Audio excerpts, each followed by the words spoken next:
The tips of the injectors were very clean, no carbon. The bodies of the injectors were still shiny like they were brand new. If you get carbon packing in there, it just kind of turns them brown or black.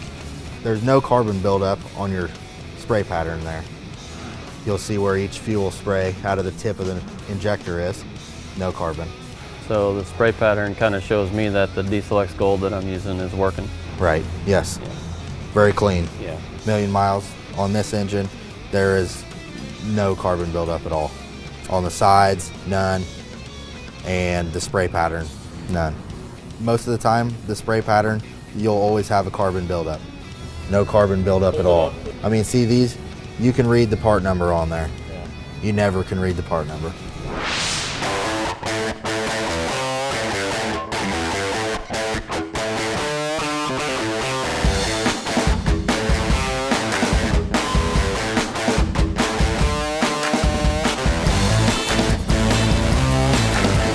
So then the rings on this are very loose, no carbon packing.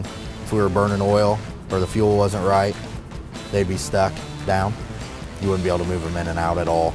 And these are flopping the ring grooves right there. So that shows my Suprex Gold ESP oil that I've been using has actually been working, and I need to keep doing what I'm doing. Yes, exactly. It's a good test to see how the quality of what I'm using in the oil is working. Yeah, million miles and no stuck rings. A lot of crosshatch still left in it. Just minor polishing.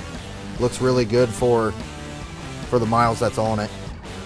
The crosshatching, what it does is holds the oil on the side of the liner. If you lose that, then of course you have more of a gap and you're gonna start burning oil. It's gonna come up past. Score them, polished, over polished or something.